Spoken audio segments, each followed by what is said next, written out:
I need not introduce His Excellency Arif Mohammed Khan.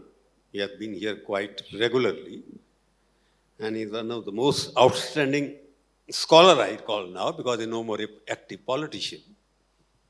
And we are in state of Tamil Nadu where Sanskrit is quite spoken very well. And we have got a lieutenant governor here who speaks better Sanskrit than Tamil Brahmins can speak even. He has the shlokas, he talks about Indian culture, he talks about Indian heritage in a much forceful manner than any one of our intellectuals can do. We gave him a topic this time because he didn't want to talk about various other things.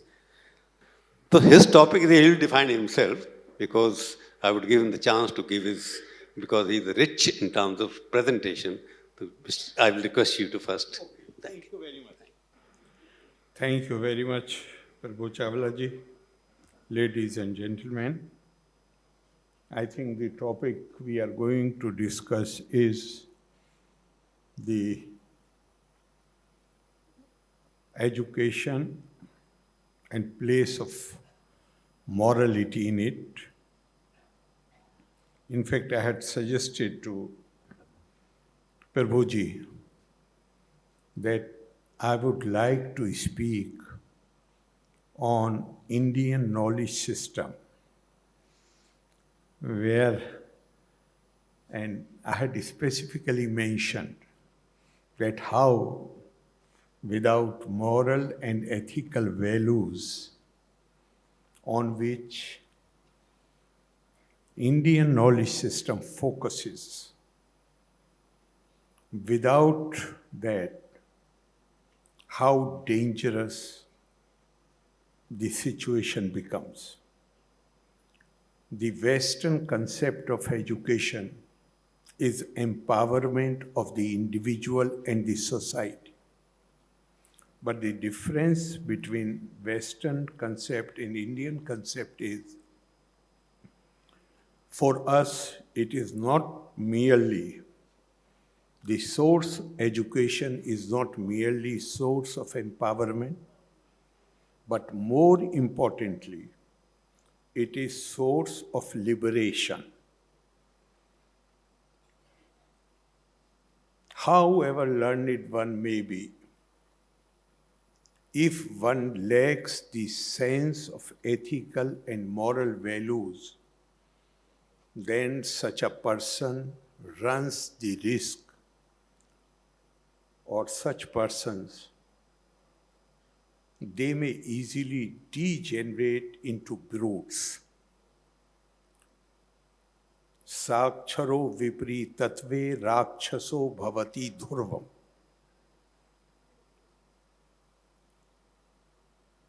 In fact, if we look at the history, then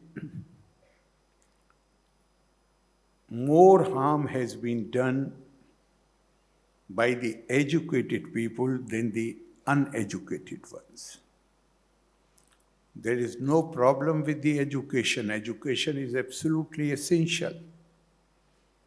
But since it empowers the individual and the groups, simultaneously, there should be the growth of knowledge must be accompanied by growth of wisdom, which means sangya pragyam apekshate. The end and purpose of all scholarship is wisdom, which leads to virtuous life, not only of the individual, but of the societies. Indian civilization, Indian culture has always been recognized as knowledge culture. What is that knowledge? First, the importance for acquisition of knowledge. Tapa swadhyay niritam. Ever devoted to the pursuit of knowledge. And a question has been asked in one of the Upanishads. What is tapa? Tapa is swa-adhyay, acquisition of knowledge, plus Pirvachan, that is sharing the acquired knowledge with others. Swami Vivekananda, speaking on what is the purpose of life, he said, the purpose of life is not mere pursuit of pleasure. Rather, the purpose of life is pursuit of knowledge. Then he was asked the question, and what is the purpose of knowledge? The purpose of knowledge, he said, is the ability or to develop the ability to see intrinsic unity behind apparent diversity. That is the thrust. In fact, the highest Indian ideal is ekatmata, oneness of being.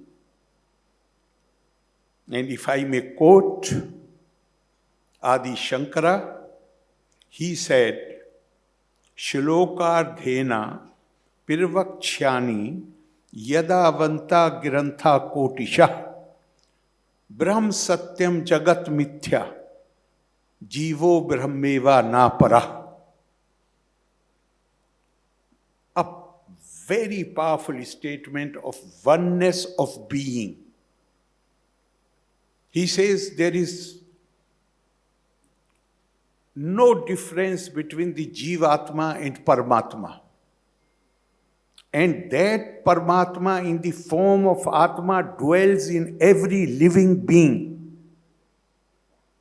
And that explains why he took 4 Mahavakyas from the 4 Vedas and gave each one of them to each of the mutts which he established. Aham Brahmasmi, Tattvamasi, Prajnanam Brahma, Ayam Atma Brahma. All these great statements point to the divinity of mankind and oneness of mankind. This has been the focus of the Indian knowledge system. In fact, elsewhere, Adi Shankara, possibly in Vivek Cholavani, Adi Shankara said, Etavupadhi parajiva yotsayo samyang nirase na paro na jiva. Rajyam narendrasya bhatasya khetka istayor pohe na bhato na raja. He says all these differences are matter of upadhi, title, and things associated with that. And he gives the simile of a ruler and his ordinary soldier. He says, if you remove the title and the regalia and make 2 of them stand together without this regalia and title and make them wear the same attire, then there is hardly any difference between the 2. So, Gyan, Vigyan, Sahitam, it does not mean that we don't have to pursue the physical sciences. But again, it may be any branch of learning. It gives you power. Equally important is the aspect how you use that power which comes as a result of education, as a result of learning. And all our cultural heritage, all our scriptures, ancient books of India, they all focus on this aspect. You have to develop that attitude where you look at others as extension of your own self. You recognize that the same divine which in the form of spirit dwells in you, dwells in the other person. If we learn this lesson, if we internalize it, and we recognize the divinity of the other person, will it ever be possible for me to put my foot on the foot of the other person? Today, the world is full of tensions. Threats are being held out to wipe out a particular. One group is threatening the other that we will wipe you out. We will finish your existence. 1948, under the aegis of the United Nations, we have signed United Nations Declaration of Human Rights. Why need arrows? Because every culture in the world was defined either by race or language or the manner in which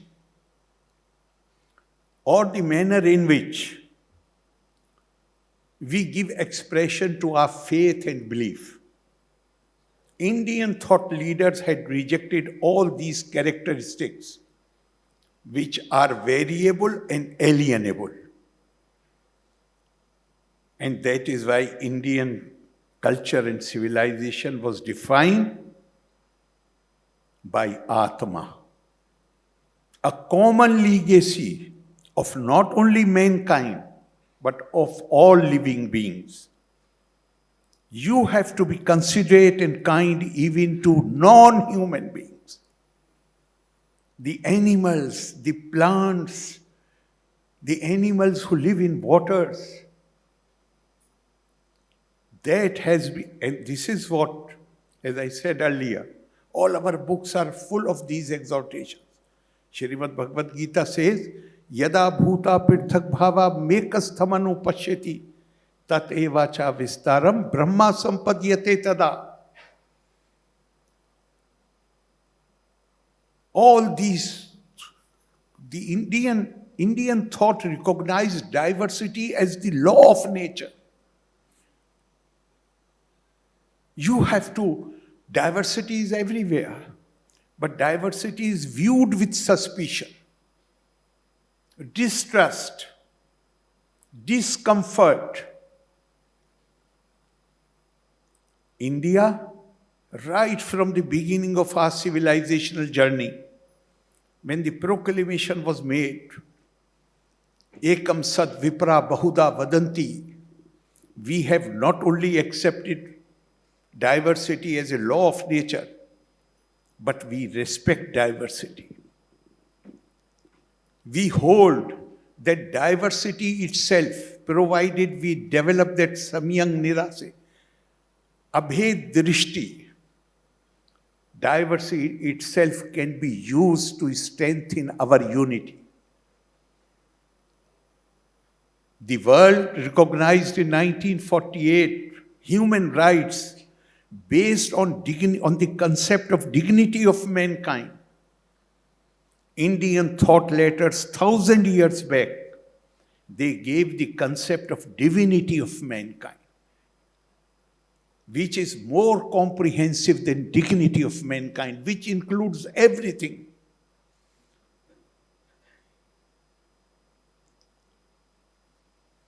It not only recognizes the rights,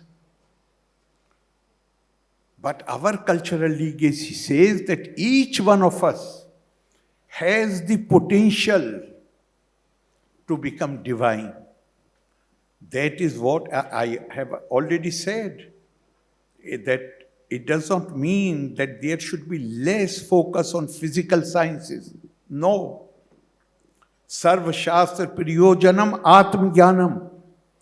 Whatever branch of learning you pursue, ultimately it should lead to realization that there is no room for supremacist attitude. There is no room for discriminating against any group of people or individuals. All are to be treated as extension of our own self, as potentially divine. This I feel, I hold, is the thrust of the Indian knowledge system. Loka samasta sukhino bhavantu. Thank you very much. Jai Hind.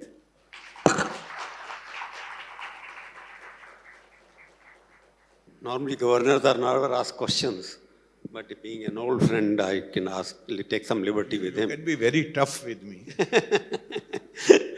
You see, you put out very well that Indian knowledge system, knowledge basically is wisdom also. Without knowledge, without wisdom is useless. And you said objective of knowledge is unity in diversity. That is the whole thing you are trying to make.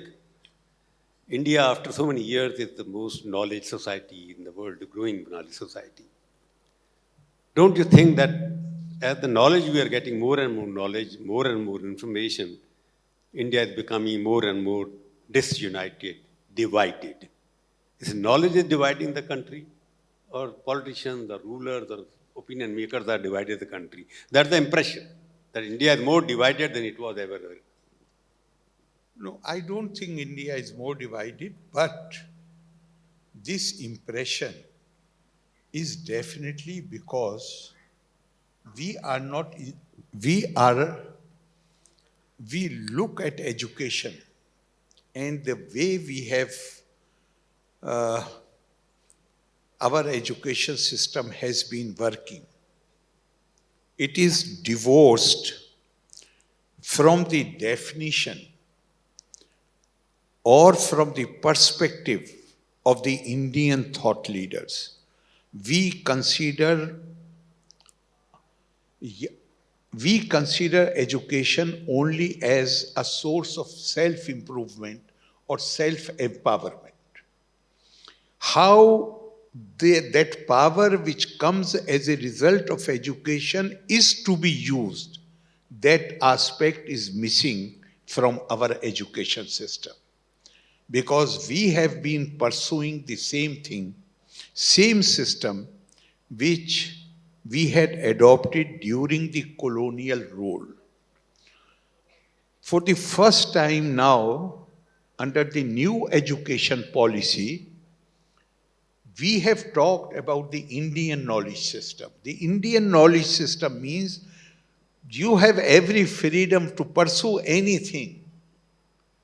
But in order to ensure that knowledge and wisdom grow simultaneously, you have to impart that basic lesson which teaches you about the divinity of mankind. And divinity of mankind does not mean that you start worshipping somebody. Divinity of mankind means having respect, having consideration, having acceptance for a view which is different from yours, for the background which is different from yours, for things which for you are others.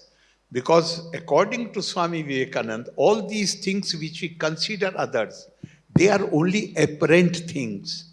But behind this diversity, there is always intrinsic unity. In fact, there is a beautiful shlok from one of the Upanishads, which says, Manasa eva idam apta viyam neha nana asti kinchana mirtyosa mirtyum gacchati ya iha naneva pashyati. There is nothing like duality. Everybody is one. And those who consider the differences and diversity which they perceive as real, they travel from death to death. There is no scope for them to attain liberation. Since you are trying to say basically that faulty education system which we have inherited, which we are following for the last 75 years, is responsible for the current division in our society. It has to be changed. Are you saying that? I am saying that instead of blaming others, we have to look at our own actions. I'm not blaming. I'm saying the education system. Blaming means the colonial power is not there anymore. So They we left can't 75 keep years. blaming them. We have to blame ourselves. Why we have continued with the same system? Why we have not? In fact, I'll give you another example. Even in parliament, generally when we talk, in any conversation, rise above party politics, rise above party politics, as if politics is a dirty game. Even in parliament, when we want people to behave more nobly, then one side appeals to the other. Please rise above party politics. This is not Indian definition of politics. Indian definition of politics is Sarve Tyaga Raj Dharmeshu Dirishta. Sarve Diksha Raj Dharmeshu Chokta. Sarve Vidya Raj Dharmeshu Yukta. Sarve Loka Raj Dharmeshu Privishta. Politics in India, according to the Indian definition, is where one who is in public life must be ready to make supreme sacrifice, must be a person who has the best sanskars, best training, best manners, best conduct, and must have full knowledge about the issues, and must have a big mind and big heart to accommodate people of all kind, all manner of people. So the problem with us is that for having been under the foreign rule for a long period of time, we lost touch with our own heritage. We lost touch with our own things.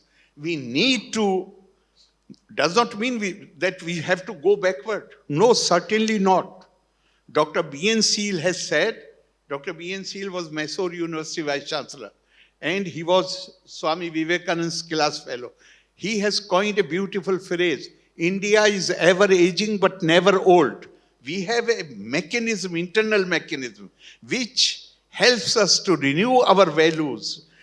While being firmly rooted in our ideals and values, there is full scope to grow.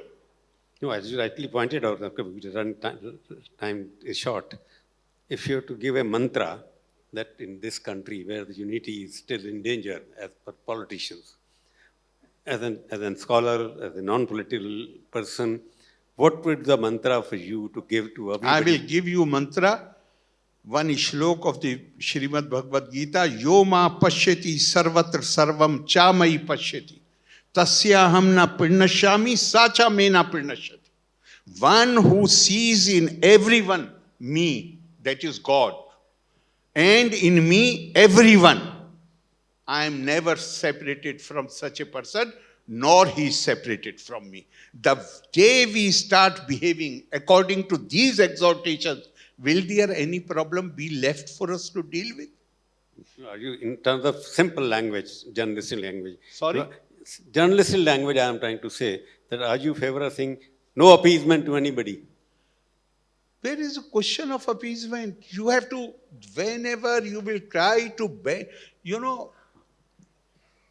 whenever you will try to special rights or privileges, and hardly any difference between inequality, practicing discrimination, and giving special rights. In a democracy, you distort the whole thing. The moment the concept of equality is compromised, the moment the law, upholding the law, that is compromised, you invite problems for yourself. You actually do not even help those. They are not really helped. They only become focus of ire, anger by others. Why, if we are equal citizens, why Mr. Prabhu Chawla should be treated differently? So you will. Identity politics, yes, my identity is Indian. And this Indian identity gives full scope for me to enrich the diversity. Thank you. Thank you very much.